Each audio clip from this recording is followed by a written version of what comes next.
தொண்டைக்குள்ள ஒரு படிகள் இங்க இருக்கு. லிங்கத்தை எடுத்துனா அவன் செத்துருவாண்டே.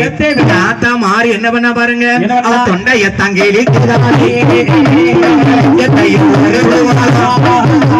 நாயான மாரியம்மா பாருங்க, தொண்டைய கிழிக்க மாரியம்மா மகுடாசுரன் கீழே கிடந்து கையெடுத்து கும்பிடுதான். மன்னிச்சிருதாயே ஏமா, நான் இனிமேல் தப்பு பண்ண மாட்டேன். காளியம்மா சொல்லுதா பாருங்க, இருக்கங்குடி மாறி ஆனா பிறந்தவன் நம்ம பெண்ணு காலில் விழுந்து மன்னிப்பு கேட்டான்.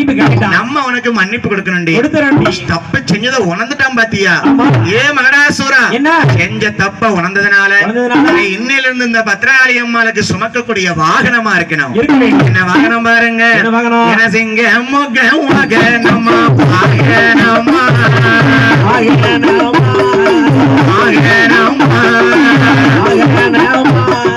சிவன் கொடுத்த பாக்கியம்மா பாக்கியம்மா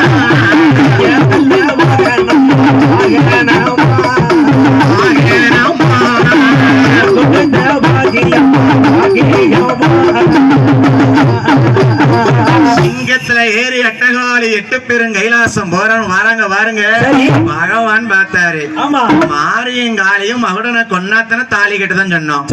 அவனை கொல்லாம சிங்கமா மாத்தி ரதமாரிக்கு வந்துட்டு இருக்காரு. அப்ப இவளை ஏமாத்தினம்னு வண்டு மலையில ஒரு வண்டை பிடித்து ஆண் குழந்தையா உருவெடுத்து போட்டாரு.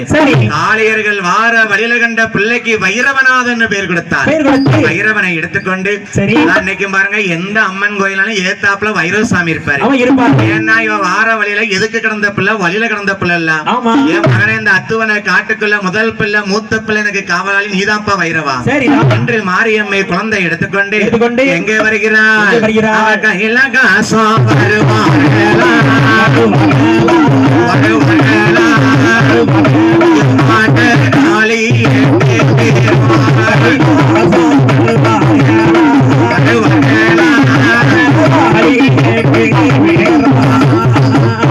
பலவனோ சோழவனோ கரியவனோ தான் கடந்து ஆதிவெள்ளி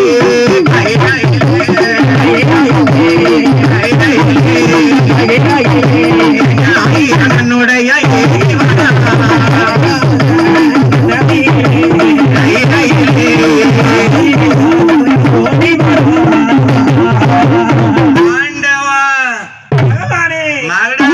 கொண்டாச்சு தாலிய கெட்டுங்க போகும்போது எப்படிமா போனீங்க? சின்ன பிள்ளையா போனோம். இப்ப எப்படி வந்திருக்கீங்க? நல்லா வந்திருக்கோம். கையில பிள்ளையோடு வந்திருக்கோம். இதுவா? ஏன் பகவானே, என்ன வழியில கிடந்த பிள்ளை வைரவனை கூட்டு வந்துட்டோம். சரி, பச்சை பிள்ளை காட்டுக்குள்ள அழுதுல